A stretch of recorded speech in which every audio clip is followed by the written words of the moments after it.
Fala pessoal, tudo bem? Tudo certo? Professor André na área. Espero que vocês estejam bem. Eu tô aqui hoje para trazer uma aula referente ao início do conteúdo de terceiro ano que eu acabei deixando para trás, mas eu trouxe hoje, que é o conteúdo que envolve a parte de eletrização, carga elétrica e os processos de eletrização. Então hoje eu vou falar um pouquinho desses processos aí para vocês verem que são processos muito importantes do conteúdo do terceiro ano. E para isso eu vou voltar um pouquinho então na história para trazer assim rapidamente alguns fatos. Tá? A descoberta da carga elétrica ela acontece de uma forma bem curiosa no passado por um dos caras que é bem famoso na filosofia, que é o Tales de Mileto.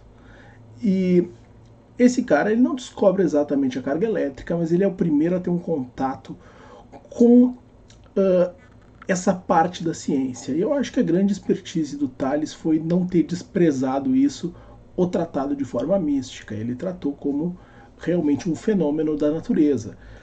Dizem que ele atritou um pouquinho de lã, né, com uma pedra chamada âmbar, que é aquela pedra amarelada. É a mesma pedra que aparece no filme do Jurassic Park, que tem um mosquitinho dentro. E ele percebeu que aquilo começava a atrair algumas coisas. Quer dizer, existia ali uma força de atração no momento que ele atritou, que ele raspou, que ele esfregou aquela lã na pedra, e aquilo deixou ele bastante encucado, né? Deixou ele bastante interessado naquele fenômeno. E o principal é que ele não tratou como algo mágico, ele realmente tentou entender o fenômeno, que claro não foi explicado por ele, levou muito tempo para a gente compreender o que era esse carregamento, o que era essa tal carga que adquiria nesse objeto, carga elétrica, até porque o próprio elétron foi descoberto mais de 1000 anos depois do Tales de Mileto. Então, mas ele foi a pessoa que começou a se dar conta disso. E a carga elétrica, então, ela não é nada mais, nada menos do que a carga que o átomo possui, consequentemente, que os corpos podem possuir. Na natureza, a carga elétrica dos átomos são neutros. Então, se a gente pegar a tabela periódica e olhar todos os átomos da tabela, na natureza eles são neutros. O que quer dizer isso? Quer dizer que o número de prótons que tu tem no núcleo é igual ao número de elétrons que tu tem na eletrosfera. Para quem não lembra, o átomo é composto de 3 partículas elementares, né, fundamentais. O próton, o nêutron e o elétron. O próton e o nêutron ficam no núcleo e o elétron fica na eletrosfera do lado de fora, né? Mais ou menos como retrata essas duas representações aqui que eu coloquei. Né? Então, o núcleo de prótons e nêutrons e os elétrons por fora. O que a gente conseguiu descobrir e utilizar como padrão? Que no núcleo, somente o próton possui carga elétrica. O nêutron já está no nome, ele é neutro, ele não possui. Então quer dizer que no núcleo eu tenho cargas positivas. Em compensação, os elétrons eles têm carga negativa. Então, como eu tenho cargas positivas no núcleo, cargas negativas na eletrosfera dos elétrons, a tendência é que exista uma atração dessas cargas. Inclusive é por isso que os elétrons não fogem, né? Que eles se mantêm presos a esse núcleo, exatamente como o Sol mantém os planetas orbitando.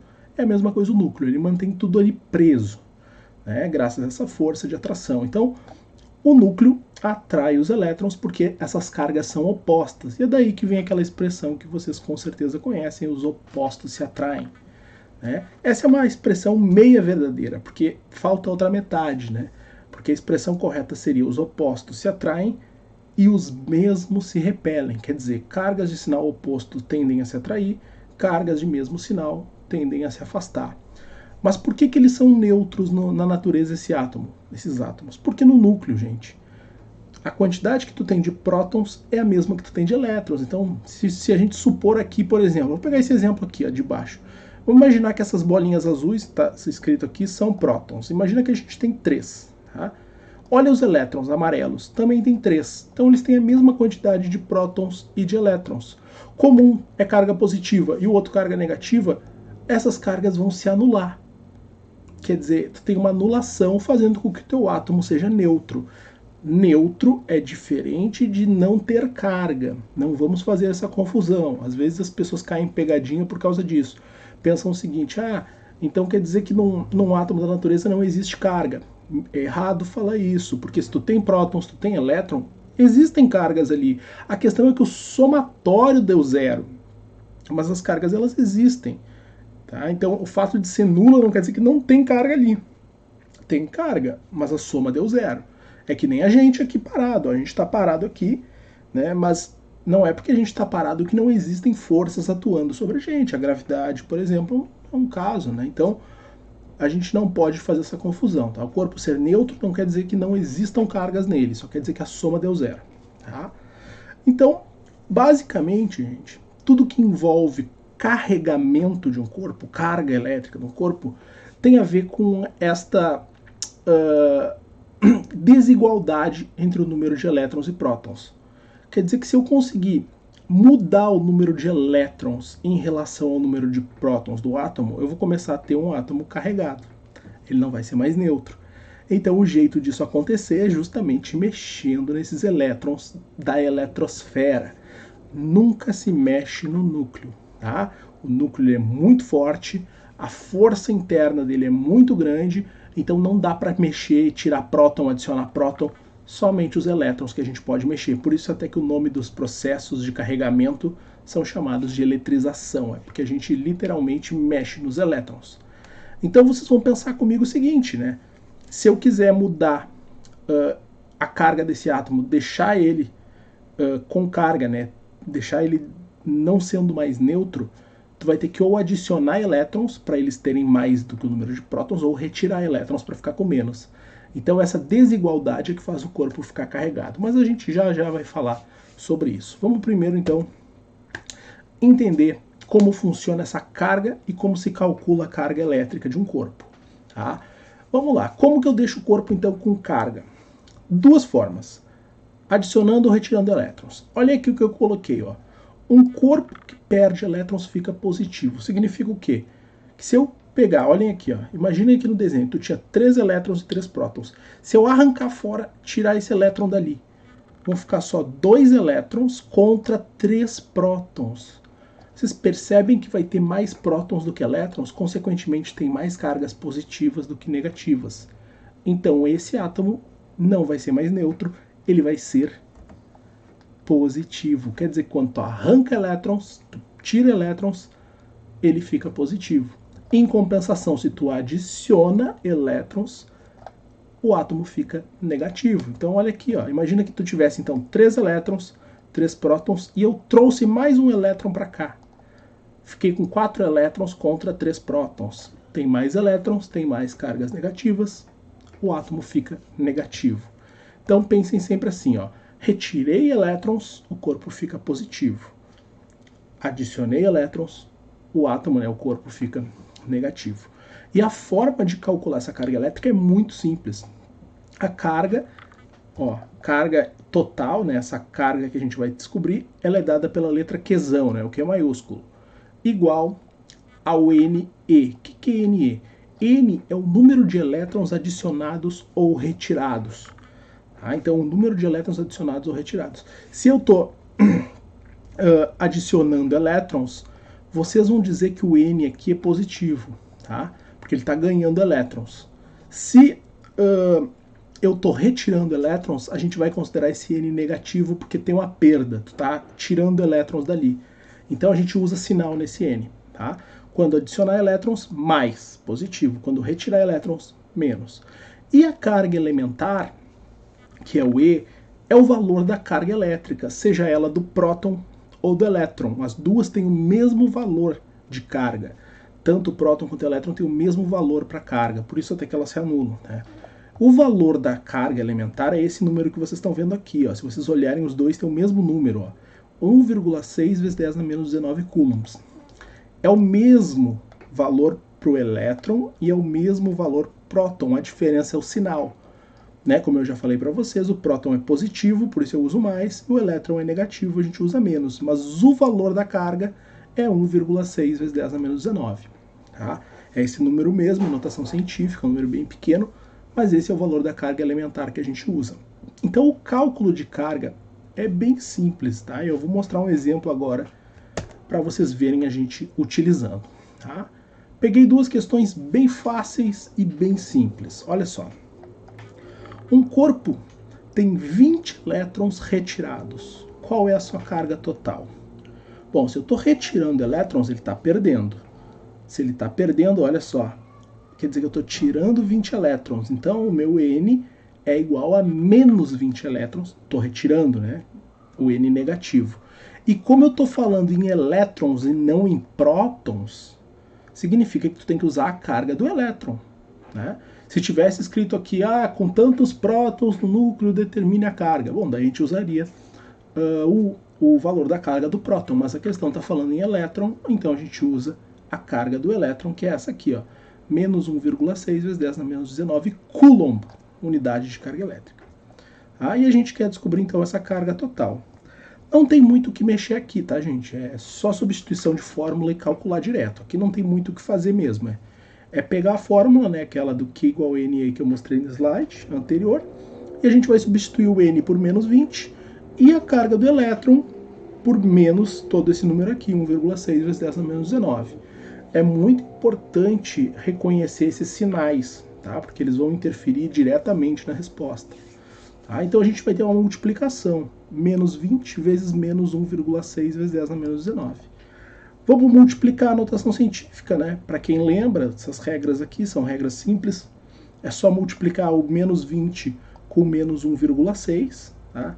E depois a gente recopia o vezes 10 na menos 19. Então, menos 20 vezes menos 1,6, ó, menos com menos na multiplicação, fica positivo.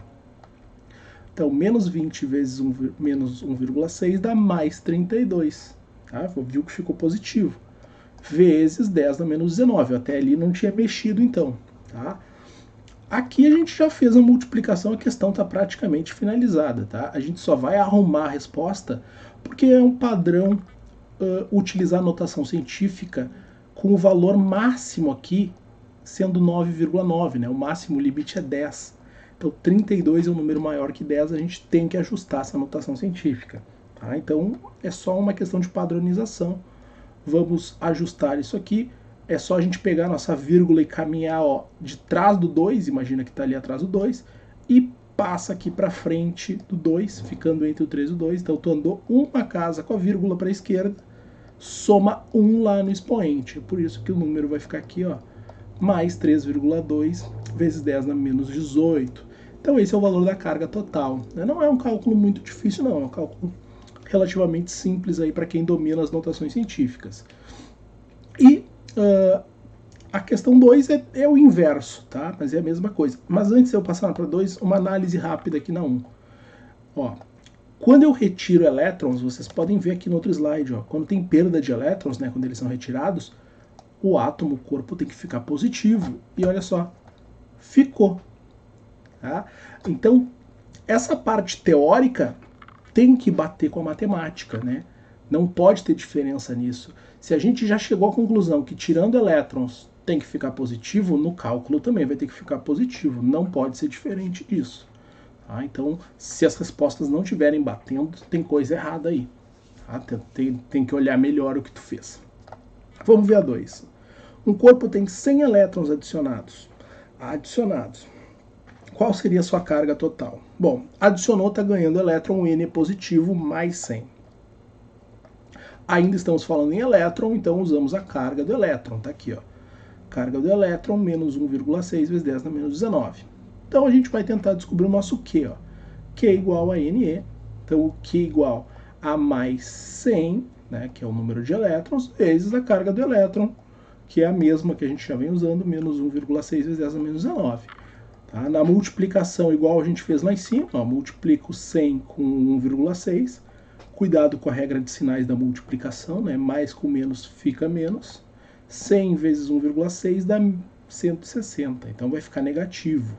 E aí vale a mesma regra também da notação científica. O número aqui está bem maior do que 10, né? Está maior do que 9,9, a gente tem que arrumar a notação. Então, imagina que a vírgula está lá no final do último dígito, que é o 0, e a gente tem que colocar essa vírgula entre números que fiquem entre 1 e 9,9, né? Então tem que botar ele aqui atrás do 1, tá? Ele tem que caminhar duas casinhas, ó, duas casas para chegar ali. Caminhando duas casas, tu soma 2 lá no expoente. Então fica o Q igual a menos 1,6 vezes 10 na menos 17 coulombs. Batendo com o que a gente viu aqui, ó. Quando tu ganha elétrons, o átomo, o corpo fica negativo. Então foi adicionado, ele ganhou, ficou negativo. Batendo tudo certinho, teoria e matemática, né? Então vocês vão ver que essa parte é realmente uma parte simples. Peguei uma outra questão aqui para a gente fazer bem rapidinho. Vou fazer bem rápido essa questão, que diz o seguinte, ó, o cobalto é um elemento químico que é muito utilizado na medicina, principalmente em radioterapia. Seu número atômico é 27, e cada elétron tem carga de menos 1,6 vezes 10 a menos 19 coulombs, que a gente já tinha visto antes. A carga elétrica total dos elétrons de um átomo do cobalto é um valor absoluto em coulombs igual a quanto? Bom, essa questão ela tem que ter um pulo do gato antes de fazer. Por quê? Porque a questão, tá, ela te disse o seguinte, ó, ela te disse que o número atômico é 27. Todo mundo que estudou a parte da química sabe que o número atômico, né, é o número de prótons do átomo. Tá? É o número de prótons. Então tu teria que ter esse conhecimento que o número de prótons é o mesmo número de elétrons. Então, se tu tem 27 prótons, tu também tem 27 elétrons, que é isso que a gente encontra na natureza. Então tu vai ter que te dar conta disso, que o teu N é igual a 27 elétrons. É a única coisa que tu vai precisar te dar conta, tá? Que o número atômico é o mesmo número de elétrons. O resto, o E, né, a carga elementar, a questão mesmo já deu, menos 1,6 vezes 10 a menos 19, que é o número da carga do elétron. E a gente vai pegar a mesma fórmula ali anterior, tá? E a gente vai substituir. Tá? Os sinais aqui, na verdade, pouco nos importam, porque nenhuma resposta aqui das que tem para marcar estão com sinal. Elas estão em módulo, então tanto faz, tá? O que vai aparecer ali para a gente. Então a gente vai simplesmente fazer esse cálculozinho aqui rápido, não nos importando muito com o sinal. Tá? Então Q igual a NE, Q igual, o N é 27 elétrons, vezes a carga do elétron, que é menos 1,6 vezes 10 a menos 19. Tá? Então é só fazer essa multiplicação aqui, 27 vezes 1,6 dá 43,2 vezes 10 a menos 19. Anda a vírgula uma casa, para arrumar, porque está 43 maior do que 10, né, bem maior. Então coloca a vírgula entre o 4 e o 3. Caminhou uma casa para a esquerda, soma 1 no expoente. Então, ó, vai ficar 4,32 vezes 10 a menos 18, está ali. 4,3 vezes 10 a menos 8, alternativa D. Então, uma questão simples para quem se desse conta disso aí. Tá? Vamos falar um pouquinho, então, dos processos de eletrização. Tá? O que é um processo de eletrização? São os processos que a gente conhece para tentar deixar o corpo com carga, né, para tirar a neutralidade dele. E existem 3 processos que a gente conhece em que é possível carregar um corpo. O primeiro processo é o atrito, o segundo processo é o contato, e o terceiro processo é o processo de indução. O atrito já diz no nome, é necessário atritar objetos. Como assim? Eu não sei se eu tenho aqui, mas seria um processo simples de tu pegar, por exemplo, uma folha aqui, ó, vou pegar uma folha qualquer, né, uma folha, uma caneta, e atritar, quer dizer, roçar, friccionar esse objeto do outro. E esse processo de atritar faria com que um dos corpos roubasse elétrons, né? Consequentemente, esse que roubou ia ficar negativo e o que perdeu ia ficar positivo. Então o processo de eletrização por atrito consiste em tu pegar 2 corpos neutros e transformar em 2 corpos carregados, que é justamente esse fato de atritar. Então é um processo muito interessante, porque a gente consegue ter exatamente isso. 2 corpos neutros em que no momento que tu atrita, está aqui mostrando, por exemplo, um bastão de vidro, né, atritando numa lã, num tecido, em que um deles vai roubar elétrons, no caso aqui a lãzinha, né, a toalhinha, e fica negativa, porque ela roubou, e o vidro que perdeu fica positivo. Então tu acaba com dois corpos carregados, né, e isso tudo devido ao atrito, né, fricção. É muito comum a gente encontrar esses processos de eletrização por atrito nos cosméticos, nos produtos de beleza. É muito comum a gente ver esse procedimento de atritar coisas em cosméticos. Caso mais clássico, né? Shampoo e condicionador. Né? Por que a gente usa o shampoo e o condicionador? Muita gente pensa assim, um lava, outro deixa cheiroso e mais macio. Mas o que é isso, né? Por que a gente não usa só o shampoo? O shampoo deixa o cabelo mais seco. Pois é, quer dizer, o shampoo ele é literalmente feito para lavar, para desengordurar. Ele é feito para tirar gordura, consequentemente o teu cabelo acaba ficando com muita carga. Nesse processo de atritar, lavar, a gente atrita, acaba deixando o cabelo com carga. Por isso que ele fica mais volumoso e ele fica carregado, justamente os fios do cabelo tentam se separar porque eles estão com carga. Aí tu vai lá e atira o condicionador. Que aparentemente as pessoas falam, para ficar mais macio. Só que o que é o mais macio? É justamente tu começar a descarregar o teu cabelo. Tu descarrega, ele vai ficando mais neutro. Então, os fios perdem a carga e eles não são mais afastados, eles ficam mais juntinhos. Por isso que tu sente ele mais macio, mais liso, né, na maioria dos casos. Existem vários tipos de condicionador, inclusive para deixar ele carregado, que seria o caso dos cachos e outras coisas. Esse é o mesmo procedimento que também é usado no amaciante de roupa. Só que no caso do amaciante de roupa é o contrário. A gente lava a roupa, lava ela com sabão em pó, o sabão líquido. A roupa acaba ficando seca, né? E aí vem o amaciante que deixa ela fofinha e cheirosa.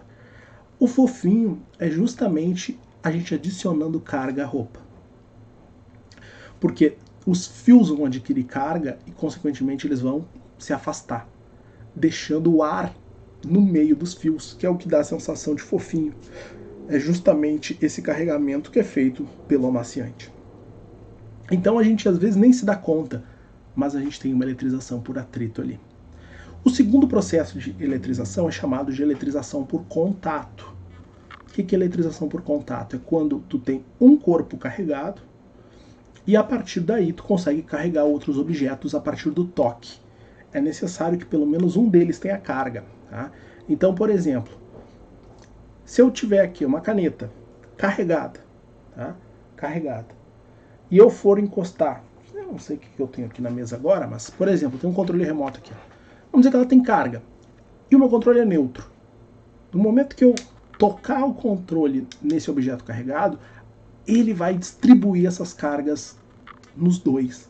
Então a gente vai ter um exemplo clássico de um carregamento por contato. Foi necessário encostar.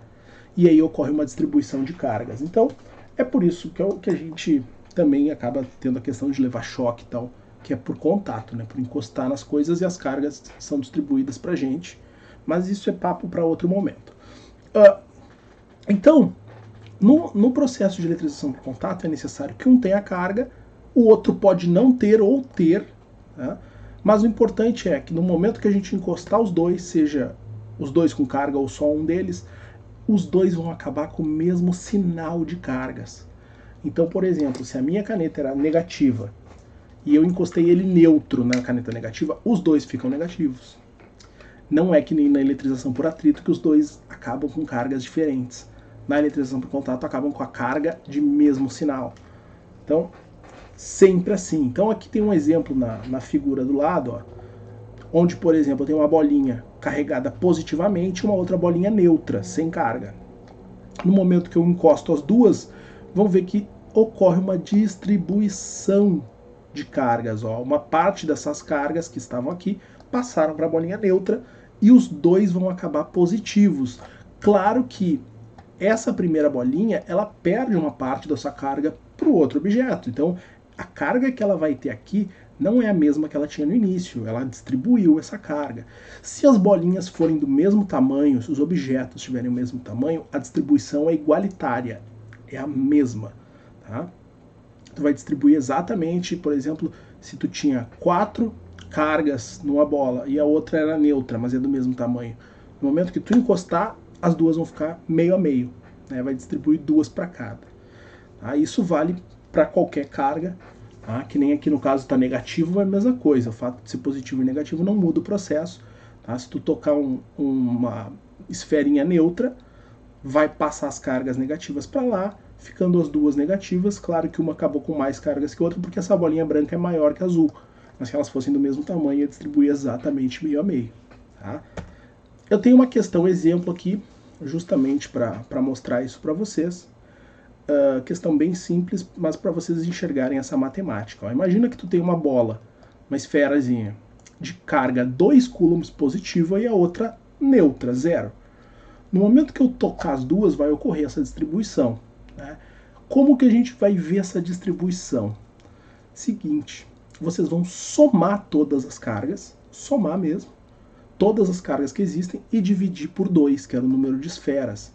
Então, imagine aqui, ó, tu tinha 2 cargas só e a outra era 0. Soma aqui, ó, 2 com 0, dá 2, né? E divide pelas cargas, pelos objetos que tu tem, que no caso são 2 objetos.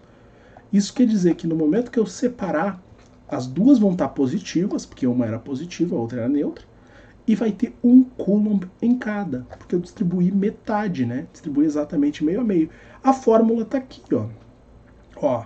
A carga total, a carga que a gente vai ter em cada uma delas é igual à soma das cargas de cada uma, dividido por 2, né, que é o número das esferas que tem aqui. Então, por exemplo, ó, uma era 2, a outra era 0, somei as duas, que dá 2, e dividi pelo número de esferas, que é 2, dá 1 coulomb para cada uma. Tá? Eu tenho aqui um exemplo, eu não botei o cálculo, mas a gente pode ver do mesmo jeito. Ó. Uma delas era mais 4 coulombs, a outra mais 2 coulombs. Encostei as duas já eram positivas, o que vai acontecer? Soma todas as cargas e divide por 2, que é o número de esferas. Então, 4 mais 2 dá 6. Então, ao todo, tem 6 coulombs de carga, e no momento que eu separar, divide por 2. Né? Então, quer dizer que 6 dividido por 2 vai ficar cada uma delas com 3 coulombs. As duas acabam com a mesma carga positiva, de 3 coulombs. Vocês vão perceber que uma delas acabou perdendo para a outra ganhar. Isso que acontece na eletrização por contato. Aí eu sei que existem outros exemplos, inclusive com elas negativas, mas que eu não vou fazer agora. Tá? E o último caso seria a eletrização por indução. Como já diz no nome, induzir. A eletrização por indução é aquela eletrização onde não é necessário ter contato e não é necessário atretar. Pode ocorrer à distância, que é quando a gente tem algo carregado. Né? Exemplo clássico, ó, bastãozinho com carga negativa, chegando aqui numa esfera neutra. Por que é neutra? Porque se tu olhar, tem o mesmo número aqui antes, ó, de cargas positivas e negativas. Tem 5 de cada. Então ele era neutro. Só que o que acontece? Quando tu pega um corpo neutro, significa que ele tem um total de carga 0. A soma é 0, mas as cargas existem. Elas têm o mesmo número, né, de cargas positivas e negativas. Quando a gente aproxima um bastão negativo, um corpo negativo, mesmo sem encostar, as cargas de sinal oposto já vão na direção desse objeto, que é o que acontece aqui no desenho. Ó. Chega perto o bastão negativo, tu vê que as positivas já vão para o lado dele, enquanto as negativas se afastam. E ocorre um afastamento. Então, por indução, tu separa as cargas, mesmo a distância. É o que acontecia com quem tinha aquela famosa TV de tubo, né, aquela TV grandona, em que quando tu desligava a tela e tu botava o braço perto, ela puxava os pelinhos. Tu sentia a distância isso acontecendo. Um exemplo aí de eletrização por indução. Tu está separando as cargas, atraindo as cargas opostas para o lado desse objeto carregado. Então a indução ocorre à distância. É o famoso raio, né? O acendedor do fogão, né? Aquele que sai o raiozinho azulzinho. Então a gente tem na indução uma separação de cargas à distância. Então, na indução, tu não precisa tocar, tu vai simplesmente separar as cargas à distância e é possível até que ocorra um descarregamento de uma carga sair mesmo do corpo e passar para esse objeto. Se, claro, esse objeto realmente é muito carregado, pode acontecer. Mas então o nome desse processo é eletrização por indução. Tu está induzindo as cargas a se separarem. E aí tu tem o terceiro tipo de eletrização. Tá? Então aqui tem um bom resumo dos processos de eletrização e dessa parte inicial da matéria de eletricidade e carga elétrica. Espero ter conseguido ajudar vocês, pessoal. Valeu!